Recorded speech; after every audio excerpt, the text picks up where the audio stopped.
I think it was like people who were around me, and people who I liked or I admired. Like I would start talking like them, and so for the longest, the term that that term. What was I called? What was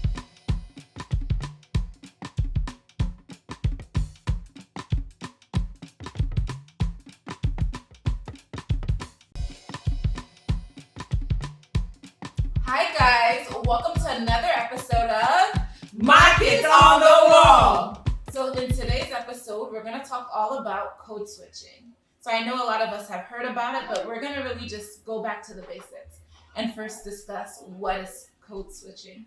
Yes, and for today's episode, we're going to be referencing some articles that we read through, which were from the Harvard Business Review and from NPR. We are going to link that in here so that you guys can take a second and look at it whenever you get a chance. So from the HBR, Harvard Business Review article, it says, broadly, code switching involves adjusting one's style of speech, appearance, behavior, expression in ways that will optimize the comfort of others in exchange for fair treatment, quality of service, and employment opportunities. So that's kind of a broad definition, right? So you're switching something up about yourself, whether it's your dress, your clothing, anything, your way of communication. Yeah, and I think a lot of people do this to fit a group setting, right? To fit their environment of where they are. Yeah. So like, let's talk about how do people code switch, right? So we're talking about code switching. Some of you may not actually have even heard of code switching. Like, what is it, right?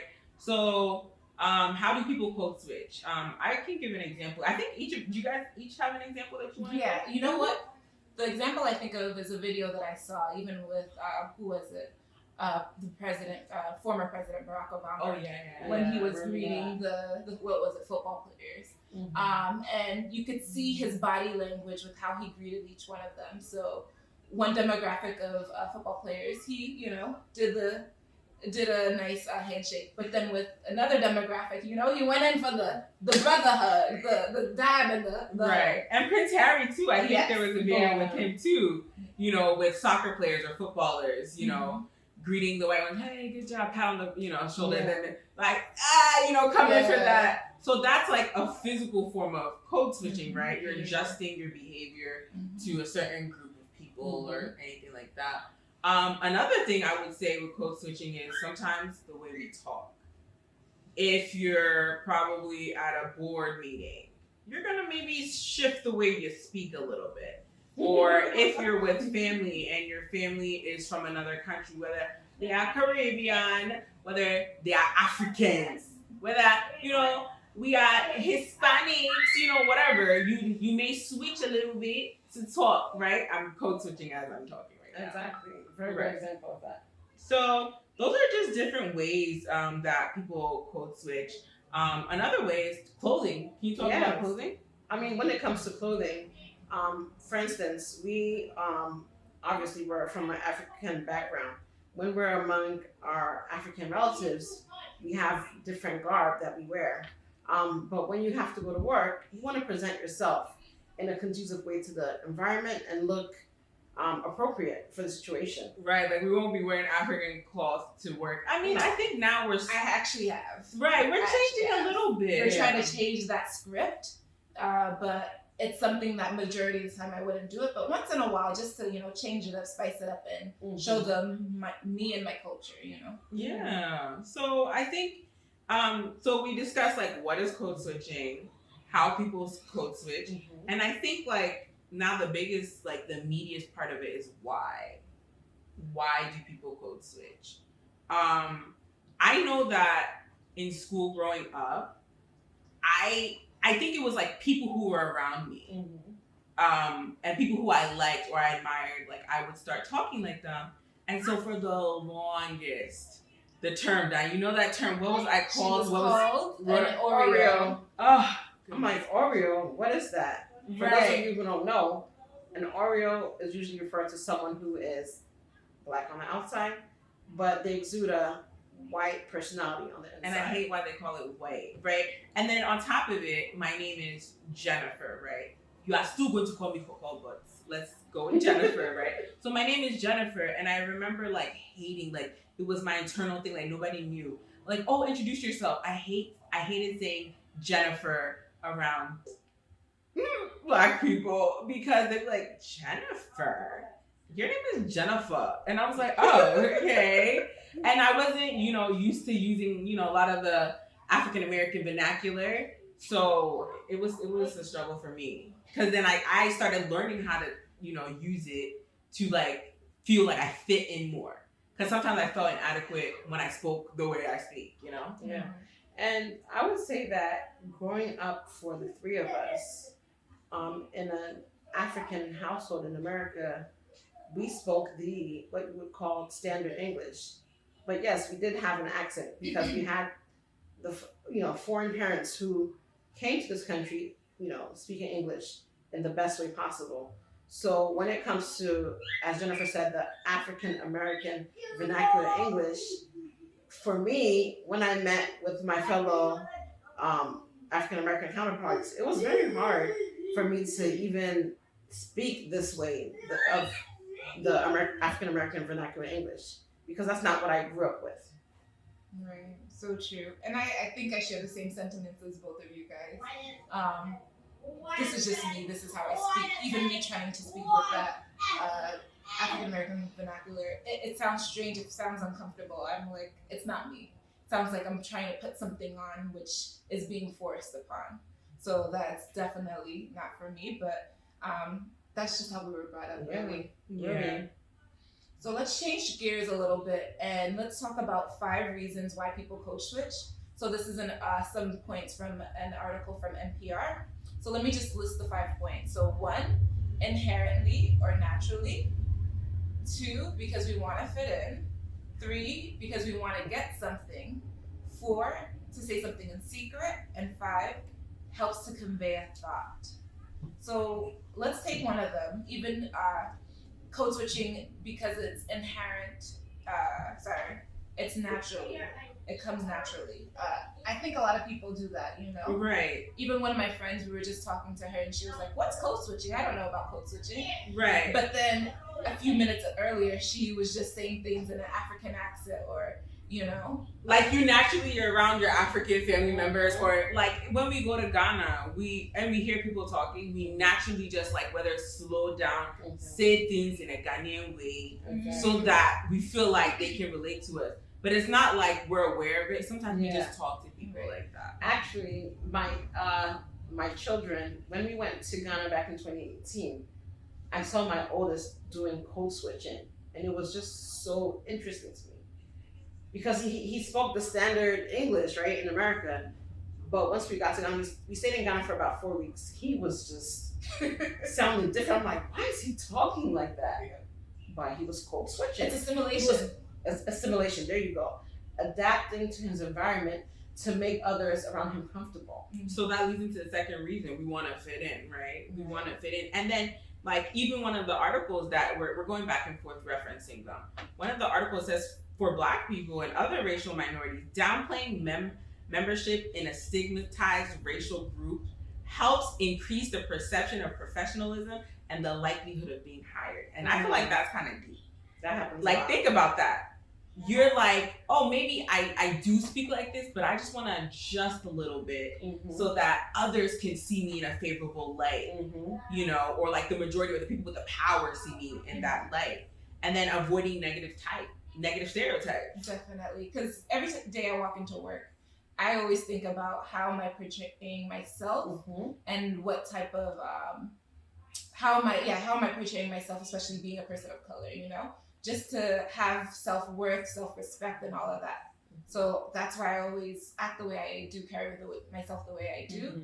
And I would say I definitely do code switch to make sure that I do fit in at work as well. And I would say doing that definitely has its advantages and its disadvantages. Oh yeah. The advantages is what you're getting something something to get something, your position, right? Right. But the disadvantages now is your other, fellow African American thinks, why? Do you think you're better than me? Who does she think she is? Who does he think he is? And being called an Oreo, you're not being called an Oreo by white people. I just have to say that. You're not. You're being called it by other people. And it's like, I'm really not trying to, like, maybe some people may do it for that. This is but what we know. Right? Yeah. And then on top of it, psychologically, I think there are repercussions as well. Like, it talks about it that you feel like you're exhausted just because you're switching back and forth. So even though you're able to do it, sometimes you feel like tired because you're trying to cater to so many different groups. You're living in like different realities all at once, simultaneously switching back and forth. So it could definitely be taxing.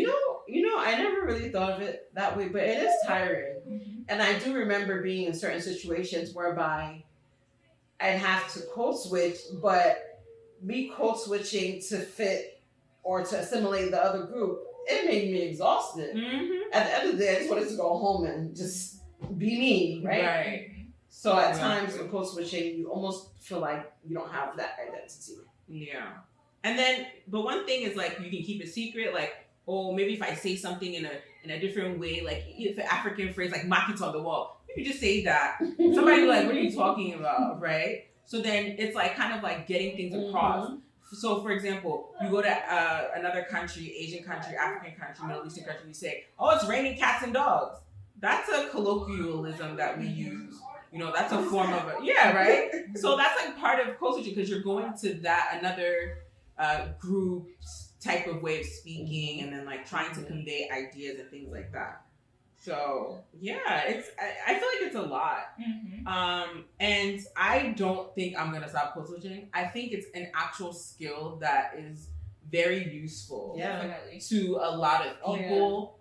I don't know if you can develop it. I mean, I'm sure you can develop it, but it's really good to navigate into different settings.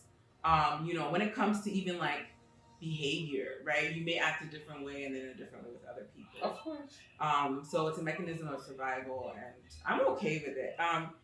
So do you guys code switch? I mean, we've been talking and we've been hinting at it, but do you code switch? So for me, I would say definitely. I was talking to my sisters earlier saying how I remember one day I was at work. I made a phone call to my hairstylist and then she was like, who's this? And I'm like, oh, it's me. And then she was like, oh, you sound different. And I'm like, oh, I'm at work. And then I think that's a perfect example, right? Because I do think I change a little bit how I speak when I'm at work just to give off that professional vibe, you know, because I want to, of course, progress in my career and to just fit in, so to speak. So that's definitely one example of me code switching. Yeah, and I would say, you know, the example that I have is at home with our uncles and aunties and our parents, right? Even our grandparents when they were alive. We don't speak to them standard American English. Right. We don't. We have our African English, and then of course we put in our African words that we learned, right? So when it comes to family, you have to code switch, right? Assimilate so that you can be comfortable with your family. Yeah. We as sisters, we have the way that we speak with each other. Right. But I think that we switch it up all the time. Yeah. Jennifer and I, we speak Spanish, so we speak Spanish to each other sometimes. Sí, yo hablo español un poquito. And yeah, and for me too, I definitely code switch. I think we all code switch all the time, and like we mentioned, it's a good thing that we're able to use. Have you felt like you've done code switching without realizing it? Oh yeah, definitely. Like that, I think we fall into that category of sometimes we don't even know what we're doing. We don't even know. Yeah, you know what? I realized that like sometimes if I'm chatting with family or friends from back home in Ghana, I find myself saying yes so or please kindly do this. You know, that's how Ghanaians talk. Yes. Or Africans talk. Yes. Please with everything that you don't need to add a please Very, to, very polite. or add O to anything just to emphasize it. But I don't do that with other people here. No, I do it with they're gonna go like, is she okay? And then okay. I see myself doing it and I'm like, wait, why am I even doing this or saying this? You know? But it's second nature now. Yeah. And also I highly encourage you guys, check out the articles. You know, one article focused on Black people, the other article focused on different races. You know, a Spanish individual who was seen as Middle Eastern and how they navigated code switching. A person from, you know, Ireland who was able to speak more Irish than English, right? And like how if they saw an English person coming in, they'll switch it up and they'll not speak, you know? So just different ways that we all code switch in different areas. And it's not just a Black thing, it's national. Yeah, it's a universal thing. Right. And so with the articles and things that we reference, like, do you guys feel like you agree with most of the things that they were saying? Anything that you disagreed with? Oh yeah, there's a lot of truth to it. I do not disagree with anything. Right. I think all the opinions stated is true. It's something that you see. It's active, right? Yeah. So yeah, I agree with you. Yeah. The articles were definitely spot on, just talking about how code switching helps to optimize comfort. That's so true, you know, with others, to make sure that we can relate well with them. Or even fair treatment, you know, being able to articulate yourself one way so that others clearly understand the message you're trying to convey. Right. So all of that is definitely true. There's so much facts to it. Yeah, and we want to hear from you guys down in the comments. Do you code switch? Please comment down below. And also, if you read the article and you find something interesting, point it out. Share it with us. Is there something about code switching that we didn't cover? Let us know. Maybe we'll cover it in another video. So, thank you guys for tuning in to today's episode. We hope you love it. Don't forget to give it a thumbs up and subscribe if you haven't so far. Take care. thank you for watching another video of